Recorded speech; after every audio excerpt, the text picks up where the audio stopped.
آپ نے اس سے پہلے سماعت کی تھی، اور ایمان کامل کا ایک معیار اور کمزور اور ناقص ایمان کے نتائج آپ نے سماعت کیے تھے۔ قبول اسلام کا ایک انقلاب آفرین واقعہ آج کے درس میں سماعت کریں گے۔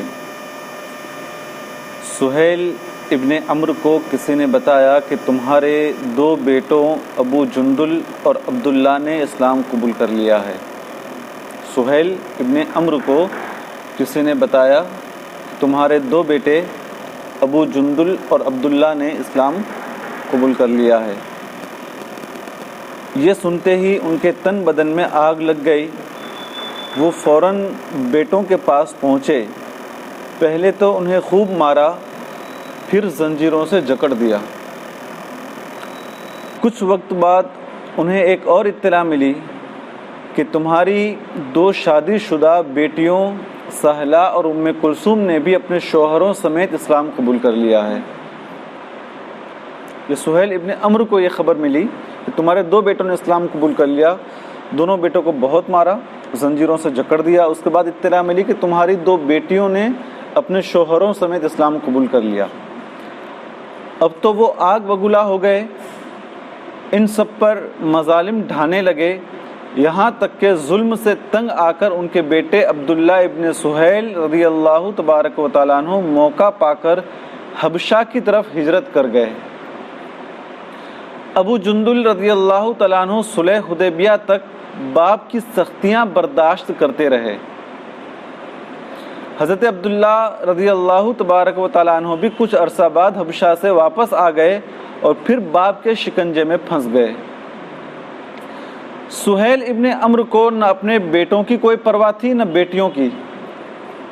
اسلام دشمنی کا جو راستہ انہوں نے اپنایا تھا اسی پر چلتے رہے، بلکہ جوں جوں وقت گزرتا جا رہا تھا وہ اسلام دشمنی میں اور زیادہ سخت ہوتے جا رہے تھے۔ دن رات اسی دشمنی میں بسر کرتے تھے۔ کچھ مدت بعد مدینہ منورہ سے کچھ لوگ حج کی غرض سے مکہ آئے۔ نبی کریم صلی اللہ تعالی علیہ وسلم نے انہیں اسلام کی دعوت دی تو انہوں نے اسلام قبول کر لیا۔ ان میں خزرج قبیلے کے رئیس حضرت سعد ابن عبادہ رضی اللہ تبارک و تعالی عنہ بھی تھے۔ اس بیعت کو بیعت عقبہ کبیرہ کہا جاتا ہے۔ یہ حضرات جب واپس مدینہ کی طرف روانہ ہوئے تھے تو حضرت سعد ابن عبادہ رضی اللہ تبارک و تعالی عنہ مشرکین کے ہاتھ لگ گئے۔ انہیں پکڑنے والوں میں سہیل ابن عمرو بھی شامل تھے۔ انہوں نے مل کر حضرت سعد رضی اللہ تبارک و تعالی عنہ کو مارنا شروع کر دیا، پھر انہیں باندھ دیا گیا، سر کے بال پکڑ کر گھسیٹنے لگے۔ خود حضرت سعد رضی اللہ تبارک و تعالیٰ عنہ بیان کرتے ہیں کہ جب یہ لوگ مجھے بری طرح مار پیٹ رہے تھے تو ایک سرخ و سفید رنگ کا خوبصورت آدمی میری طرف آتا نظر آیا۔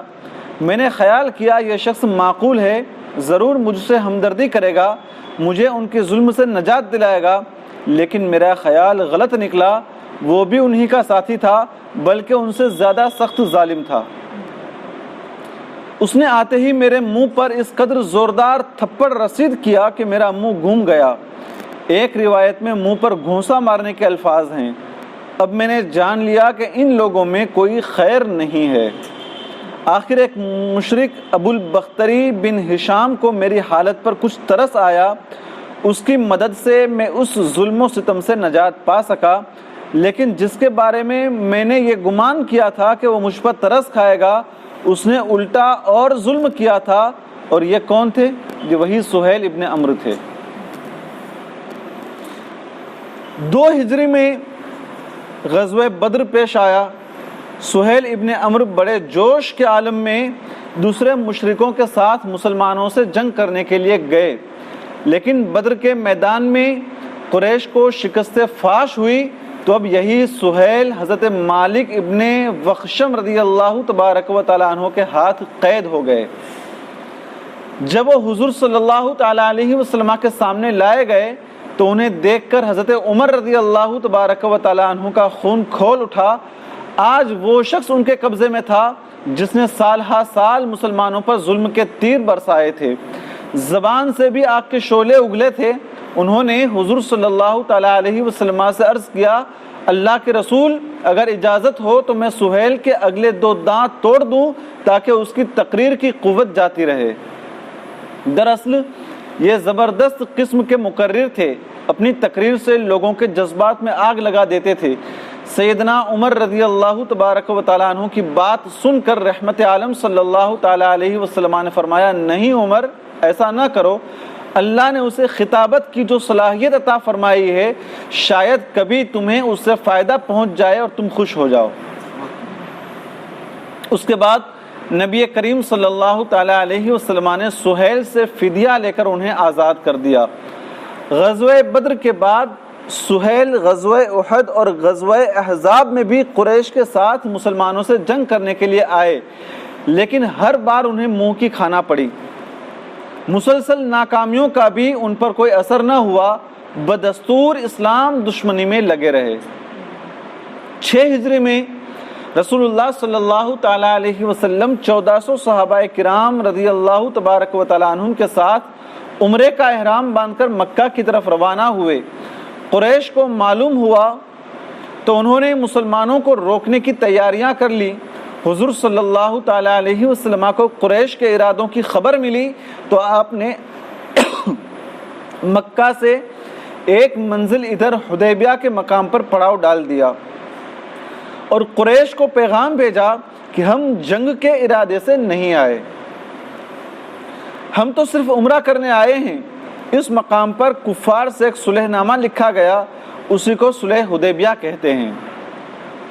اس صلح نامے کے لیے قریش نے سہیل ابن عمرو کو بھیجا۔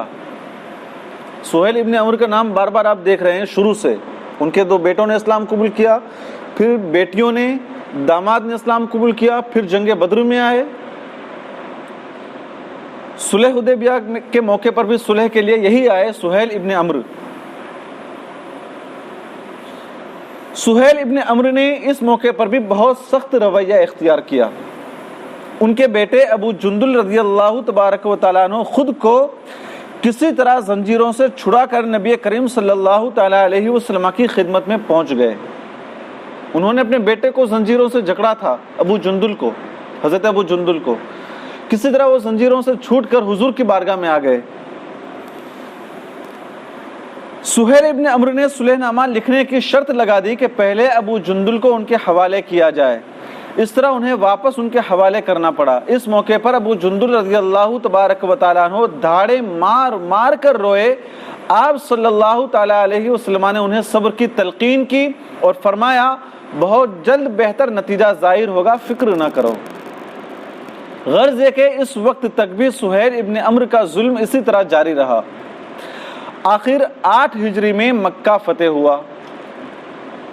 اس وقت سہیل ابن عمرو، اکرمہ ابن ابو جہل اور صفوان ابن امیہ نے قریش کے گروہ کے ساتھ مل کر مسلمانوں پر حملہ کیا۔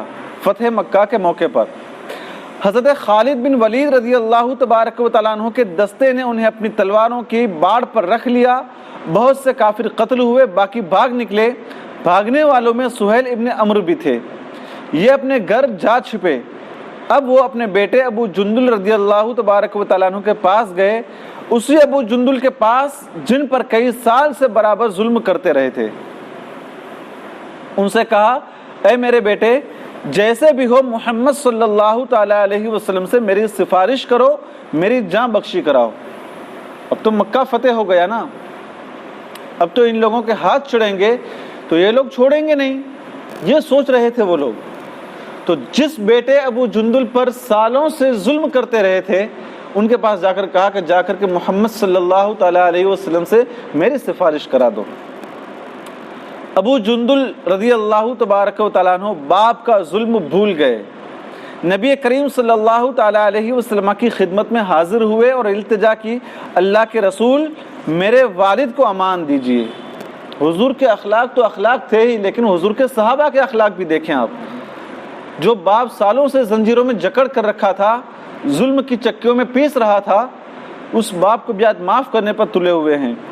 حضور صلی اللہ تعالیٰ علیہ وسلم ابو جندل رضی اللہ تبارک و تعالیٰ عنہ کی قربانیوں سے خوب آگاہ تھے، لہٰذا فرمایا سہیل اللہ کی امان میں ہیں، کسی مسلمان کو اجازت نہیں کہ انہیں نقصان پہنچائے۔ سہیل باشعور انسان ہے، ایسا شخص اسلام کی نعمت سے محروم نہیں رہ سکتا۔ حضور کے الفاظ دیکھیں، حضور کی فراست دیکھیں اور حضور کی نگاہ نبوت دیکھیں۔ ابو جندل رضی اللہ تبارک و تعالیٰ عنہ نے یہ خبر اپنے والد کو سنائی، وہ سنتے ہی پکار اٹھے، اللہ کی قسم محمد بچپن میں بھی نیک تھے، اس عمر میں بھی نیک ہیں۔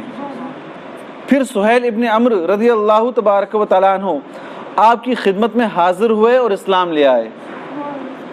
آپ نے انہیں 100 اونٹ عطا فرمائے۔ اسلام قبول کرنے کے بعد ان کی زندگی بالکل بدل گئی، کثرت سے عبادت کرنے لگے، اپنا مال اللہ کے راستے میں خرچ کرنے لگے۔ پہلے اسلام کے دشمن تھے، اب اسلام سے دشمنی کرنے والوں کے دشمن بن گئے۔ غزوہ حنین میں حصہ لیا، اپنے گزشتہ گناہوں اور مظالم کو یاد کر کے روتے تھے، اے اللہ میری پہلے کیا زندگی تھی، ایسے پاک اور نیک لوگوں کے ساتھ میں جنگ کرتا تھا، ان لوگوں پر ظلم کرتا تھا۔ نبی کریم صلی اللہ تعالیٰ علیہ وسلم کے وصال فرمانے کے بعد جب لوگ دھڑا دھڑ مرتد ہونے لگے تو یہ ثابت قدم رہے۔ ان کے بیٹے عبداللہ رضی اللہ تبارک و تعالیٰ عنہ نے مسلمہ کذاب کے خلاف جنگ میں حصہ لیا اور شہادت پائی تو کہا کرتے تھے، میں نے اللہ کے رسول صلی اللہ تعالیٰ علیہ وسلم سے سنا ہے کہ شہید قیامت کے دن اپنے خاندان کے 70 افراد کی سفارش کرے گا، مجھے امید ہے عبداللہ سب سے پہلے میری سفارش کرے گا۔ سیدنا ابو بکر صدیق رضی اللہ تبارک و تعالیٰ عنہ کے دور میں روم کے خلاف جہاد کا اعلان ہوا تو سہیل ابن عمرو رضی اللہ تبارک و تعالیٰ عنہ اپنے خاندان سمیت اسلامی لشکر میں شریک ہو گئے۔ مورخ واقدی کی روایت کے مطابق انہوں نے شام کی بہت سی لڑائیوں میں حصہ لیا، جاں بازی اور سرفروشی کا مظاہرہ کیا، رات کو عبادت کرتے، دن کو جہاد کرتے، گویا خود کو دین کے لیے وقف کر دیا تھا۔ شام کی سب سے خوفناک لڑائی جنگ یرموک تھی، اس میں حضرت سہیل رضی اللہ تبارک و تعالیٰ عنہ اسلامی فوج کے ایک دستے پر سالار مقرر تھے۔ جنگ کے پہلے دن 60,000 عیسائی مسلمانوں پر حملہ آور ہوئے، 60,000 عیسائی مسلمانوں پر حملہ آور ہوئے۔ اس موقع پر حضرت خالد بن ولید رضی اللہ تبارک و تعالیٰ عنہ صرف 60 مجاہدین ساتھ لے کر ان کے مقابلے پر نکلے۔ 60,000 عیسائی اور ادھر مسلمان کتنے؟ صرف 60، یعنی ایک مسلمان کے مقابلے پر 1000 کافر تھے۔ اور دنیا میں اس کی کوئی مثال نہیں ملتی کہ 1000 کے مقابلے پر ایک آدمی آیا ہو، 1000 کافروں کا مقابلہ کرنے کے لیے ایک آدمی آیا ہو، ایسی مثال دنیا میں کہیں نہیں۔ پھر آسمان نے یہ نظارہ دیکھا کہ ان کے 60 مجاہدین نے 60,000 کا مقابلہ بڑی بے جگری سے کیا۔ ان میں سے ایک سہیل ابن عمرو رضی اللہ تبارک و تعالیٰ عنہ بھی تھے۔ ان 60 مجاہدین میں ایک سہیل ابن عمرو تھے۔ رات کی تاریکی پھیلنے تک یہ 60 مجاہد دشمن سے لڑتے رہے۔ اس دوران انہوں نے سینکڑوں کو قتل کیا، جبکہ مسلمانوں کے صرف 10 آدمی شہید ہوئے۔ آخر جنگ یرموک شروع ہوئی اور اس جنگ کے دوران ہی سہیل ابن عمرو رضی اللہ تبارک و تعالیٰ عنہ شہید ہو گئے۔ حافظ ابن عبد البر نے لکھا ہے کہ سہیل ابن عمرو رضی اللہ تبارک و تعالیٰ عنہ زخموں سے چور ہو کر زمین پر گر گئے۔ جو واقعہ برسوں سے سنتے آ رہے ہیں نا، وہ واقعہ یہ ہے۔